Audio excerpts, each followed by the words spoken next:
If you want to wait for more people, They'll be that's joining. fine. They'll be joining. Okay. Some of them are directly on the YouTube, so Okay. they feel shy. But we have two coordinators here Mm-hmm. from the students side, so they will be coordinating on this side. Sure.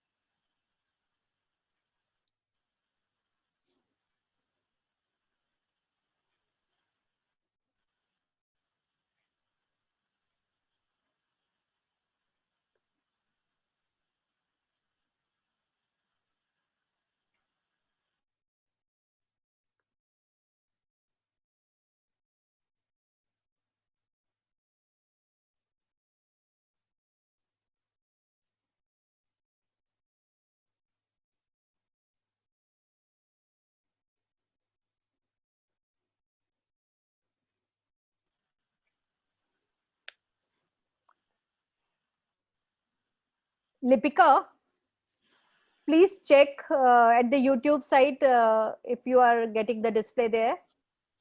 Sure, ma'am. Just checking.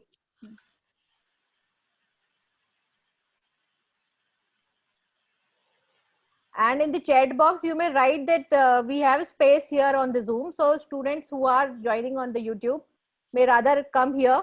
So once this is full, then only they should go on the other side. Just put it on the chat box on YouTube. Okay, ma'am. Just doing that.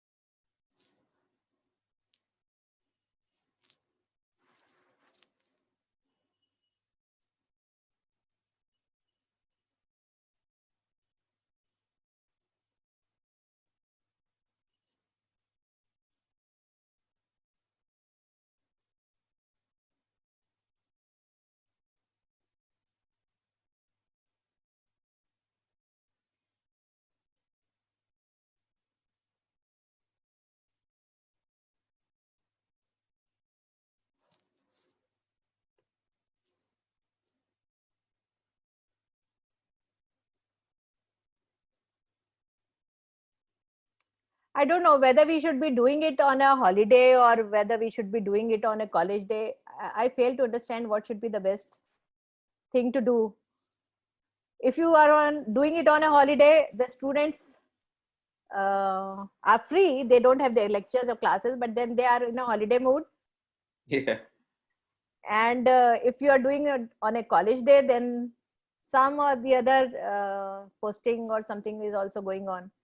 So both ways, it's a dilemma whether we should be doing I actually think on our putting on a YouTube is a good idea. I think most international meetings and conferences are now making videos of keynote lectures and all the things. yeah. And Then they'll it put is it on the then YouTube. it is as per convenience. They can have a look. They can watch. Yeah, So absolutely. that becomes the best for the students to join at their own free time. Okay, I think we should start and let them join as they wish.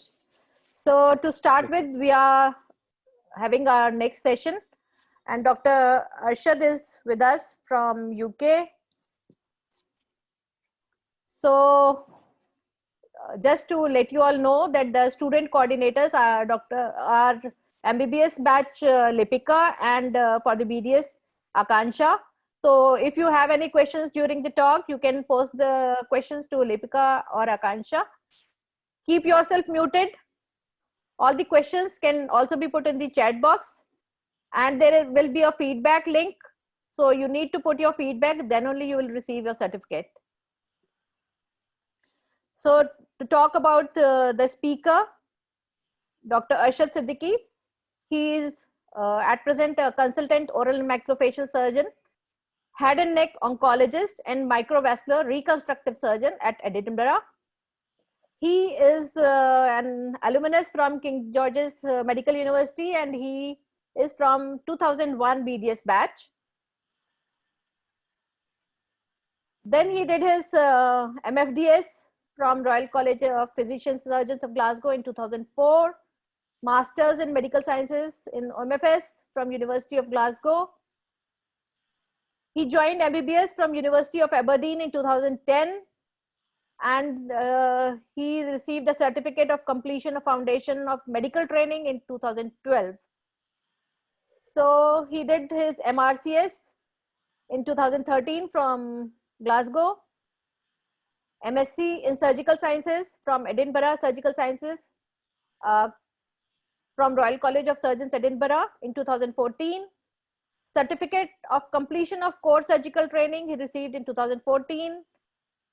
Became a fellow Royal College of Surgeons Glasgow in 2018, and he received a certificate of completion of higher surgical training in 2019. At present, he is consultant in Edinburgh. And I would now request Dr. Arshad Siddiqui to take over and present your journey to our students. I will make you co-host so that you can share your screen if you wish to present something. Otherwise, we can continue with the chat.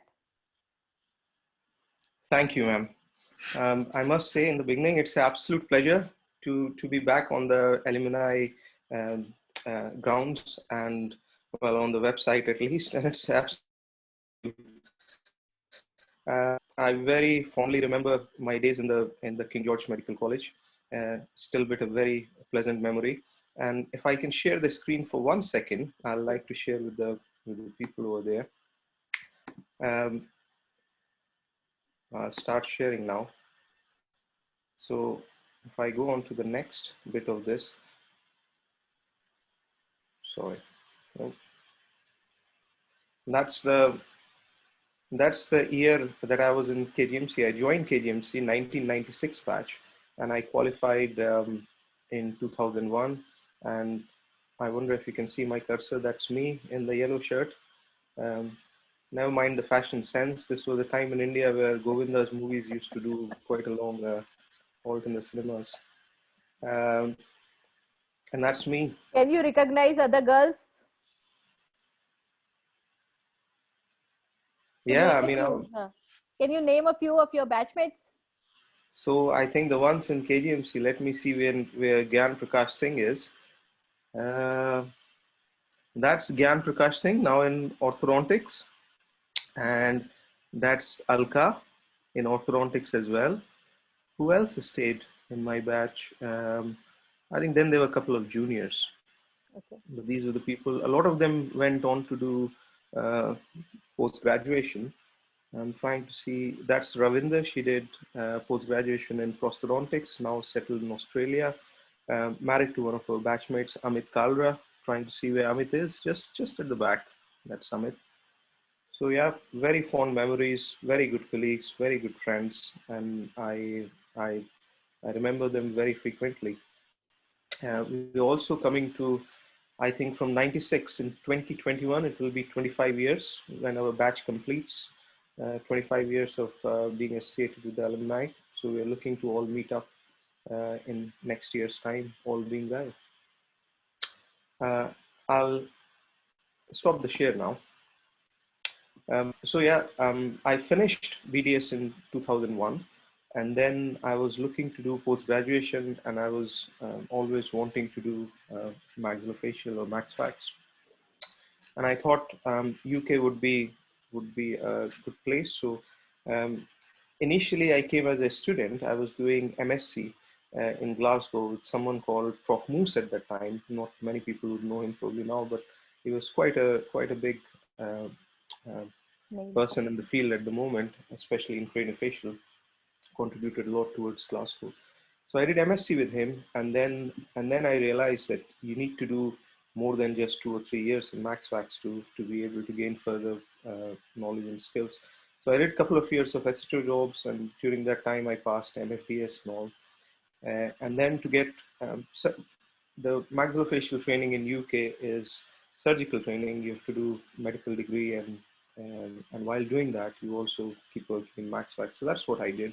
I did medical degree, a couple of foundation years in medicine, and then did core surgical training in plastics, orthopedics, ENT. and finally came back to MaxFax again in Scotland, and just finished 2 years ago. So been a good journey, Great. scenic route, a bit long, but it's been good, and I've thoroughly enjoyed it. And and I look forward to inviting people to think about their careers, what they want to do, and which way they want to go. Yeah. So when you were doing your BDS at KGMU, did you have any idea that you would land up somewhere in UK after some time?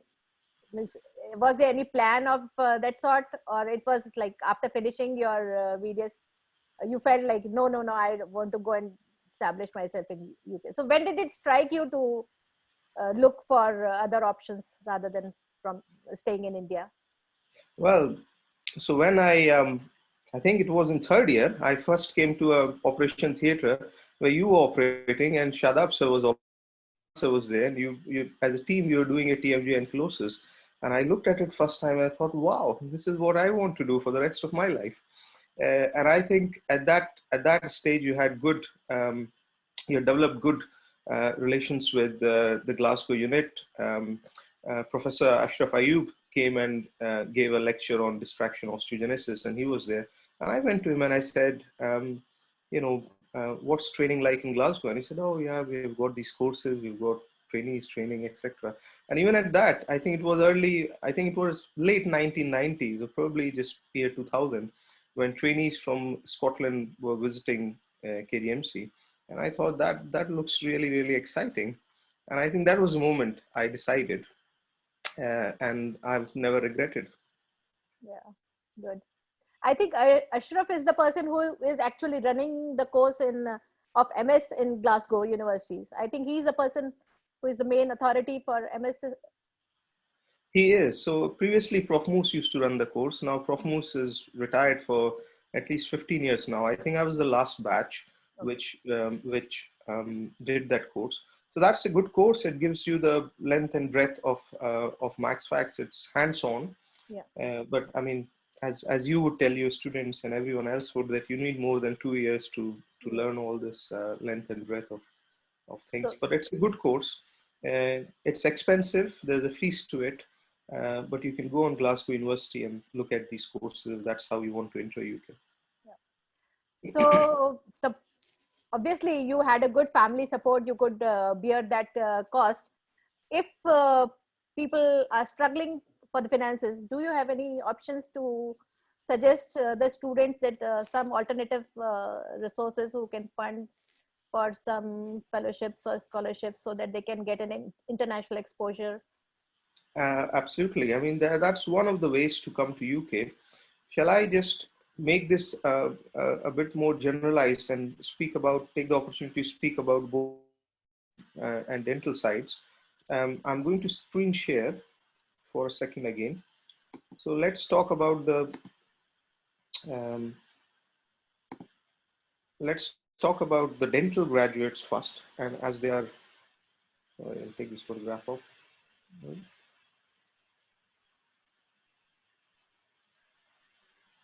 Yeah, so that's the slide it's a brief slide I made for dental graduates. So that's how the dental postgraduate training in UK is. Once you have done your dentistry in whichever country, you can come to UK and continue your training over here. Now there are different aspects to the training. So one of the aspect is one that we mentioned. You can do a master's course, which are these MDSC courses. They're equivalent to MDS, but you have to check with Indian Dental Council to say what recognition they have got. These MDSC courses are there in every discipline. So you can do one in oral surgery, you can do it in prosto, endo, orthodontics, but they don't necessarily lead you to become the specialist in UK. So that's one way. The other way is you come and join the UK training for being a specialist in UK. And the training in UK consists of, as you can see in my slides, once you have done your dentistry, what a UK graduate would do is one of the two things. The training over here, by the way, is divided into a core training and a higher training. Contrasting it with India, where you do your internship and you straight away do the MDS. I think what UK wants you to do is to get a flavor of all the specialities, different rotations in dentistry, and then pick your rotation. So a graduate over here would do the dental degree and then do one of the two things. If they then decide they after doing the BDS that they want to be a dentist in a practice, they will do something called the vocational training, which is 1 to 2 years. You work in a general dental practice, you work in some community dental centers which are within the hospitals, and then you become a dentist in a dental practice. You can buy the dental practice. That's the short route. So after 2 years after graduation in dentistry, you can be either a dental associate or owning a dental practice, depending on what you can afford. But suppose you want to go ahead and do further qualification in UK, you then need to do what is called the dental core training. And you get rotations in this. This is 2 to 3 years. You get, it's called DCT in short, and you get DCT1 to do DCT3. You have to apply for these posts. And these posts would rotate you in different disciplines such as orthodontics, pedodontics. You can come do a year in oral and maxillofacial surgery, community dentistry, etc., etc. At the end of this training, they expect you to get the MFDS exam, or the alternate of it is also called MFGDP, which means member of uh, uh, fellow of general dental practitioners in Royal College. And for it's just a variant of MFDS, which is new these days. And once you've got this, you can apply for registrar training and go into orthodontics um, or prosthodontics, endodontics, whichever you want to pursue. And you'll have to, that training itself is then 3 to 5 years, and you'll have to pursue uh, specialty exam at the end of it. For example, Masters in Orthodontics, MORTH, which are all held by Royal College. So the training is broken down over here into the exams are slightly separate, which are governed by the Royal College, and the training posts are in the hospital. Sorry, ma'am, you were saying something. Yeah, I wanted to say, once the student has done completed the BDS degree from here, is there any condensed course sort of thing so that the student is uh, maybe save on the years? Is there anything like that? Yeah, so that's what master's courses are. So suppose a student comes here and does master's in endodontics. Now that's a 2-year course. The advantage of that course is they're quite good courses. They'll teach you very good endodontics in that course. You will be taught one-to-one by professors and masters, especially in that course, and you'll pick up very good skills. The downside of this course, as you were saying, is that it requires an initial investment, and the fee structure is between 15 to 20,000 pounds. In some courses, it is higher, and it keeps increasing every year. So people would have to check that. So you'll have to bear the living expenses for 2 years. You'll have to give the course fee for 2 years, and then after 2 years, you're looking to go back to India and practice, unless you can find one of these training posts, and you can then pursue further training. Now, I have just shown a glimpse of the training structure in UK, and we have said about what the alternatives are for short courses. The third way is that somebody does their dentistry in India and comes to UK for training. Now, this is the less expensive route. You still would have to get registration. You have to get two things basically. You have to get a visa of UK, which is either a job visa or a training visa. And now the is changing.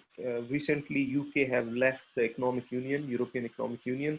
So there'll be more opportunities for people from India coming and training in UK. Previously, these were taken up by the EU citizens. So there will be posts. Now, when they come to UK and they've got their visa sorted, the next thing they need is registration with General Dental Council. And for that, they'll have to give an exam, which is now called ORE, Overseas Registration Examination. And in short, it's an entire BDS degree condensed into 3 parts, or 2 parts now. I think it's changed the structure again. And there's a set of exams in which you have to show your hand skills, like preparing a crown, whatever, and you have to show your knowledge in written exams and a viva. Once you have done that, you are then registered with the General Dental Council. All you have to do is to find either a core training post or a vocational training post, depending on what you want to do. Now, vocational training posts are easier to find because there are plenty of them, but core training posts are more competitive. Yes, ma'am. How difficult are these ORE for the students coming from India? So how do they prepare themselves for ORE examinations? Well, it's a difficult exam. It's because they want to regulate the number of people coming to the number of posts available. So it slightly differs from year to year, but the passing rates between the parts is about 20-25%. However, this is for all the people coming to UK. I have to say, graduates of KGMC have got a very good dental degree. They've got very good knowledge, very good experience, hands-on, and they should fancy their chances. It absolutely means that they would be working hard for this exam, but I'm sure all graduates from KGMC would fare well in this exam. Please continue. I have a call from OT. I have to attend it. Please That's continue. fine. So that's the structure of the dental side. Um, I just want to say, since ma'am has just gone, Lipika or Rohini, if you want to ask any questions at any time, please go ahead and do so.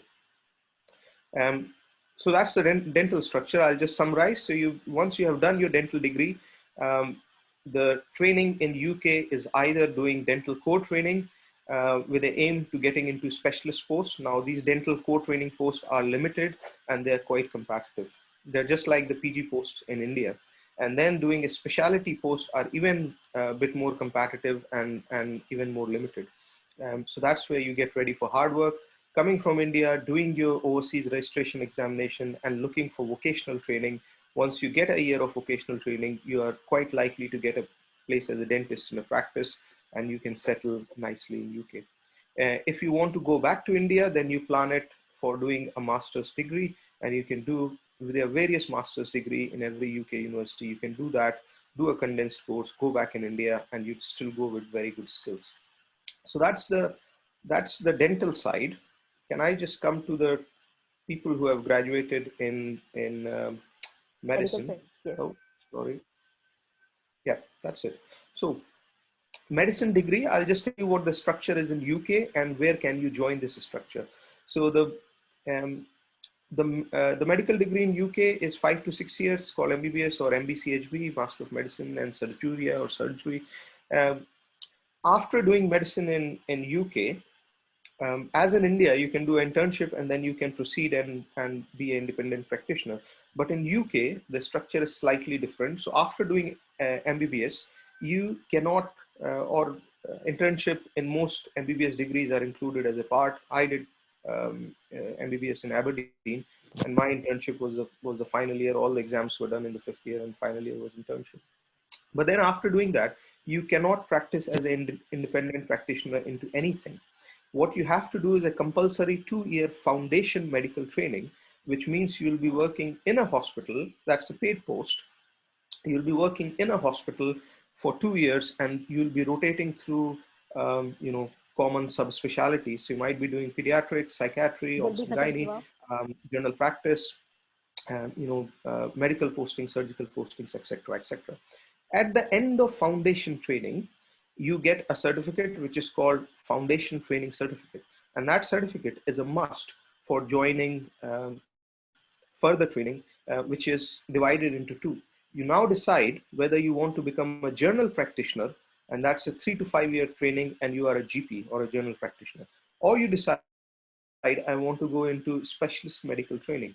Now, the specialist training, again, just like all other trainings in UK, is divided into core training and higher training. So, for example, if somebody wants to do orthopedics, you'll first have to do core surgical training. UK has 10 surgical specialties: your neurosurgery, ENT, maxillofacial, general surgery, urology, vascular surgery, orthopedics, plastic surgery. So all in any of these 10 surgical specialties, your first 2 to 3 years are general. You'll have to do your rotations in any of these 3 to 4 specialties. You can have 6-month or yearly rotations, and that's your junior or core surgical training. At the end of this, you do your MRCS, which is Membership of Royal College of Surgeons, and then you pick your higher specialty branch. So you can go into ortho, but the MRCS is basic. Once you have MRCS, you can go into neurosurgery or orthopedics or cardiothoracics, max facs, plastics, ENT, whichever you wish to train. You then train for another 5 to 6 years, and you do your fellowship exam in that specialty, the FRCS. And after that, once you have done all these requirements of training and exams, you get CCST, which is Certificate of Completion of Specialist Training, and you can apply for consultant posts. The same is true for medical training, except you replace core surgical training with core medical training. You do your MRCP at the end of core medical training. You then select your specialty, nephrology, urology, whatever, neurology, gastroenterology. You do higher training in that, you get your CCST, and you apply for consultant posts. So that's the structure of training in UK. Now, where do people from India fit in? So once you have done your MBBS, the best thing is to come to UK, pass the registration exam, which is called PLAB. It's the overseas exam. It's got 2 parts. Get your visa, and then there would be training post. The rule is, the general rule, the earlier you join this training, you become more streamlined, because you need one certificate after another. It's like a modular planning. Once you've done one module, you get the certificate of that module, and you're eligible for the next. So if you can join foundation training, there are about 7,000 foundation posts in UK. If you can join that, you go through for 2 years. At the end, you get your foundation training certificate. You can apply for core training, whether it's medicine, surgery, psychiatry, obs and gynae, GP, whatever. GP, you can directly go into GP training and finish in 3 to 5 years. You get your core training certificate, go through higher training, and you become a consultant. There are also alternate pathway like dentistry, where you can do master's courses. But unlike dentistry, these master's courses are less value. So you can do masters in public health, you can do masters in nutrition, sports science, but they are not hands-on. Because for some reason, unlike dentistry, the medical side never got their courses as organized, where you can come and do a MSc in orthopedics and do a lot of operating. What I did was, while I was doing my core surgical training, I did a master's in general surgery. So it was a dual modality. While I was a student of general surgery with the Royal College of Surgeons, I was also training in surgical specialties. I did plastics, ENT, orthopedics, general surgery, and vascular surgery in the hospital rotation at the same time. So on one side, I was doing a degree. On the other side, I was doing the training in the job, the core training, and got MRCS at the end of it. So that's also an option, that you can combine those 2 modalities. But again, doing a master's course is expensive and initial investment. Doing the core training or any higher training or foundation training, you're paid, and you're paid well to sustain yourself, sustain the family, and have a comfortable time in UK. Just lastly, to finish, I'll just show this MaxFax slides for anyone who's interested in a career in MaxFax. So MaxFax is a dual specialty in UK. You have to do your, let's say, you have to do both medicine and dentistry degrees. Whichever one you want to do first, that's fine. Let's say you do your dentistry first. You then come in, do some dental core training, or SHO jobs, they were called in my time, in maxillofacial. You get your MFDS, which is your dental fellowship, and fellowship in oral surgery. You then join a medical degree, but while doing medical degrees, most MaxFax unit would support you with MaxFax jobs, on calls, lists and things. So financially, you're supported from that point of view. Once you've done your medical degree, you do your foundation, your core surgical training, and then higher training in MaxFax. Slightly longer route. You train for about 17, 18 years after doing your dentistry, but it's a paid training throughout, and you get the flavor of all the other medical and dental specialties. So that's the MaxFax career in UK. I can say this at this point, that I'm currently working in Edinburgh, and we do fellow positions over here, which are positions for people who are experienced in head and neck cancer and want to come to UK and do a year's worth of training. But that fellowship position won't necessarily give you a consultant post in UK. What it will give you is a good experience of how we do things over here. So there's a head and neck fellow post in Edinburgh. Um, in the past, it was only for people who have completed their training in UK and have done their CCT and they want to do a fellowship post pre-consultant. But of recently, we have started taking people from overseas as well.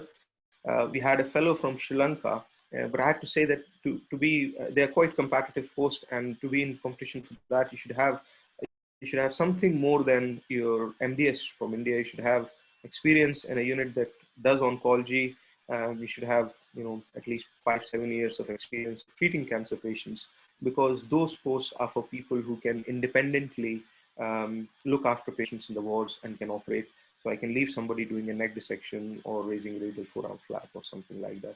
So it's for people who have a bit of experience in oncology, and every unit has posts like that. Nottingham, where I was working previously, a very good unit. It's got a very good TMJ unit, led by Andrew Sidebottom, who's quite known in Indian circles. It's got a craniofacial and deformity unit, and it's got a very good oncology unit. They do a head and neck oncology post as well. And again, they would be looking for people who are experienced. So almost every unit in UK has got these posts. The other thing I would say is the place where I trained, Glasgow, which is about 70 miles west of where I work now. That's another very, very good unit. Um, and it does a huge amount of oncology. It's got craniofacial cleft units. It's got a very good deformity setup, and they're doing a fair bit of TMJ work as well. So these are the units that you look to getting fellowship post or come and do some experience. Thank you, ma'am. Yeah. So when you're talking about these fellowship programs at these centers, are they funded sufficiently so that the student can survive there, or they have Yeah. to? So Yeah. Okay.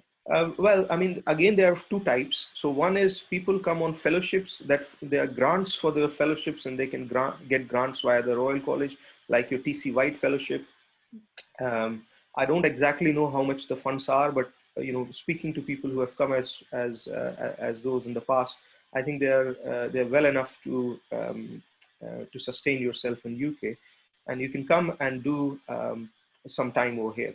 That's one way of doing it. The other way is coming and joining up a fellowship post over here, which is paid. The hardship in that fellowship post is, number one, you need registration. So you need registration either of General Dental Council or General Medical Council. And for that, you have to give either your ORE or your PLAB exam. In Max Facts, you can come with either registrations. If you have both, that's brilliant. That certainly does a bit of a good.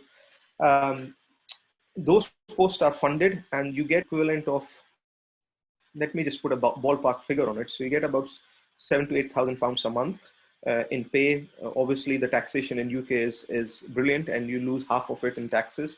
But still, it's very much enough to sustain yourself in quite comfortably, maybe save a bit as well. Um, so those are the posts, but they are quite competitive. And what UK units are looking for is a bit of experience, because you see, you will be competing with people who have got longer training experiences over here, and you would need to show that. For example, if you come in, as a TMJ fellow, you would need to show that you have some more experience than just having finished your MDS in the last 6 months.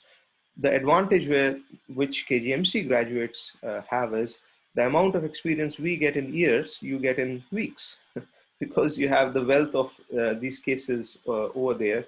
So I treat about 200 to 300 head and neck cancer cases in a year. I'm sure the OPD in KGMC sees 200 to 300 head and neck cancer cases in probably a couple of weeks. So there's intense work, and you can accumulate experience very, very fast. But you still have to show some experience that you have done these things to be considered for these fellowship posts.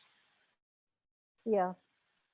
I think it has been really good to hear from you regarding the pathways. Now, would you like to guide the students on as to how they should prepare for the extra points to be taken during their undergraduate, which will support them in their applications later on. Yeah, so I'll go back to this screen share again, and I'll just do a generic thought on that, and then I'll talk specifically about. So if you're planning to come to UK, these are the things you need to think about. So the very first thing to enter UK is visa, and you have to think about how you're going to enter UK. Now, it's different for different people. So the simplest way is getting admission in a master's course, and there are master's courses which are really, really cost effective, and by that, but they're still about 10 to 12 lakh rupees. So you can do a master's in nutrition and come for a year, and sometimes you get post work visa after that, so you can work for 1 or 2 years. And if you're a doctor and you've passed your lab, or you've done your dental degree from KGMC and you've passed your ORE, you can work as a, either a dental trainee or a medical trainee. So first thing is a visa. You can get a student visa, or you can directly apply for um, uh, the posts, which are training posts, and get visas. Now, as a minutiae, there's some clauses for specific professions which are short in UK. So if you're an anesthetist in India, and you want to come here and do a years of training and job, you do not need PLAB, and you are quite likely to get a visa as long as you have some years experience, because anesthesia is in slight shortage at the moment in UK. Same was the case for medical pediatrics for some period of time. So from time to time, there are certain professions which they take directly, and you don't have to go through those hurdles. But generally, you have to think about either getting a job in UK, training post, and get visa via that, or be a student and get a visa. The next thing you have to think about is getting your registration. So you have to think about your exams, either your PLAB or ORE, and how you're going to do these exams. There was a plan like MFDS, and I know MFDS is held in KGMC. They were going to hold ORE and PLAB exams in India. I don't know what happened with that. I don't think they have been held so far. But there might be a plan in future, especially with UK leaving EU, that these exams, at least the part one, might be held in India. And then you have to think about training, what kind of training you want, what post you want. And as a very basic thing, you have to think about why you want to come to UK, whether it's or it's to train and go back. If you want to come to train and go back, you want to think what your length of training would be, what your investments could be. So if investments are not a problem, you want to come for a short period of time, come along, do a master's course, work for a year or two, and then go back. That's the quickest, shortest way, and you can establish yourself. I think UK degrees would be held in good regard anywhere you go in the world, and the education is good. If you want to come here and settle but not necessarily train for long, then you're looking to either say become a dental associate or a dentist in practice, or you're looking to become a GP. Then try and get your registration exams done. Come and do a vocational training or foundation training, and get your place in a dental practice, or do a GP training and become a GP. That's fairly quick. Within 5 years, you can be settled and start your life in UK. If you're looking for training, especially in medical and surgical specialties, or any of the dental postgraduate training, you're then looking for a hard route, and you're looking to compete with the cream of the British society, um, and you're competing for those posts. So that's hard work, but not to say that you are the cream of Indian society, and you have already done exams which are 1 in 1,000 and 1 in 10,000 selections. So you're very, very capable of passing any exam and achieving any post you're determined to achieve. Sagar, Um, Sagar, I yeah. don't see your student coordinator here, but do you have any questions to ask Dr. Arshad regarding the medical entry or something? Any other questions from the students? From the student side, if there are any questions, you may ask.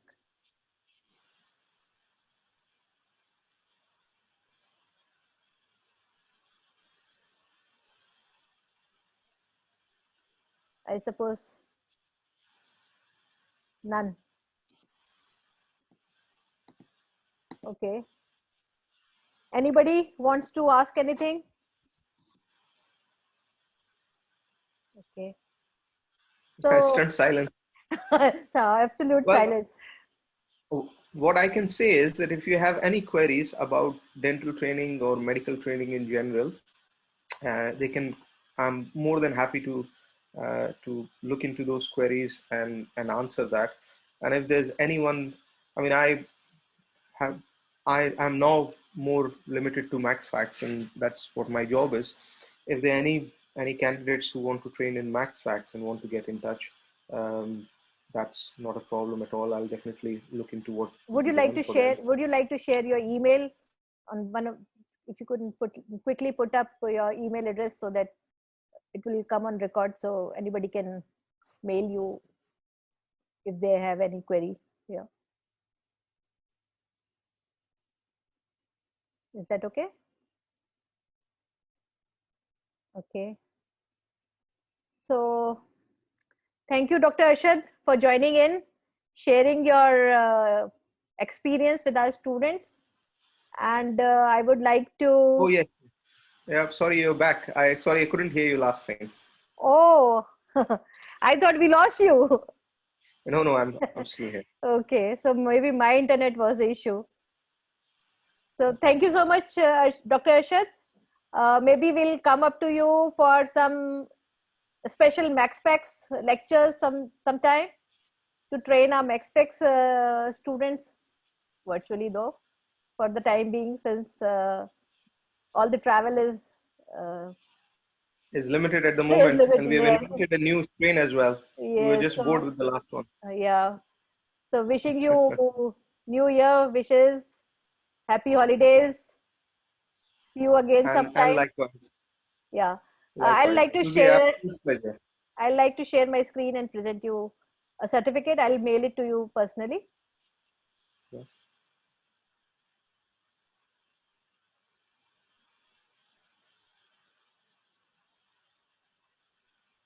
So thank you for sharing your time and guiding our students. Thank you, Arshad. Thank you so much. Absolute pleasure. Anytime. Thank you. I would love to be involved in any kind of further programs. Thank you. Thank you. And Okay, pleasure bye-bye. seeing you. My regards to everyone in the alumni, Yeah. and look forward and best wishes for New Year. Thank Thank you. you. Bye-bye. Take care. Bye bye. Bye.